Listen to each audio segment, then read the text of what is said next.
L'épidémie de coronavirus a mis sur le devant de la scène ces femmes et ces hommes indispensables à notre quotidien et notre société, auparavant dans l'ombre, mal reconnus, mal payés et dont les conditions de travail sont difficiles. FO salue le dévouement de toutes celles et tous ceux qui ont fait face, dans les hôpitaux, les services publics et toutes les activités garantissant notre alimentation, nos transports, notre sécurité, de l'éboueur au livreur, de la caissière à la femme de ménage.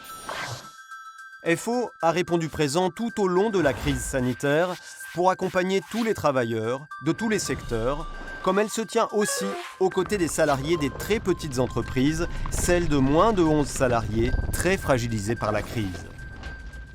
Cafés, restaurants, commerces, artisans, assistantes maternelles, 4,5 millions de salariés sont concernés. FO a été là pour leur droit à la santé au travail, pour que les salariés puissent exercer leur métier en toute sécurité. FO a été là aussi pour les salaires et l'emploi des travailleurs fragilisés par l'épidémie. Ainsi, FO a obtenu que les saisonniers puissent avoir droit au chômage partiel malgré l'annulation de leur contrat de travail, avec la fermeture anticipée des stations de ski, par exemple. C'était ainsi leur permettre de conserver leurs droits, même s'ils sont les grands perdants de la réforme de l'assurance chômage, dont FO demande l'abrogation. Le confinement a aussi particulièrement mis en danger les salariés des hôtels, cafés et restaurants, secteur composé à 90% d'entreprises de moins de 5 salariés et dont l'activité a été stoppée. Si, via le chômage partiel, l'État a pris en charge 84% du salaire net, la majorité des employeurs n'a souvent pas eu les moyens de compenser les 16% restants et c'est une perte de revenus subie par les salariés.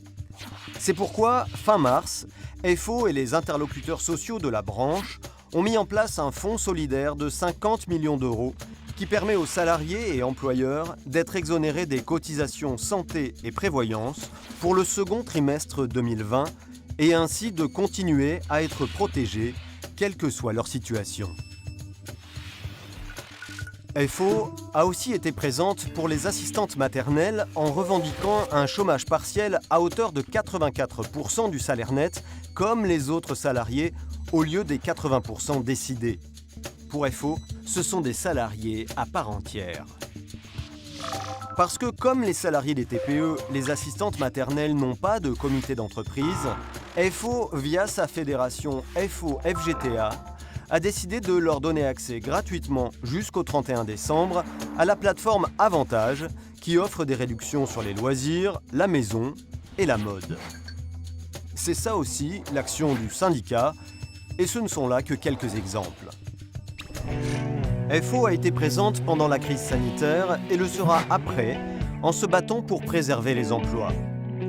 FO continuera à accompagner les salariés des TPE et à revendiquer moins de précarité. Plus de reconnaissance, oui, mais surtout plus de salaire et de meilleures conditions de travail.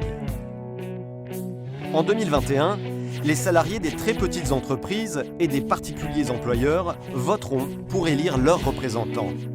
Voter FO, c'est ne pas rester isolé. Voter FO, c'est apporter sa confiance à un syndicat fermement attaché à la défense des droits de tous.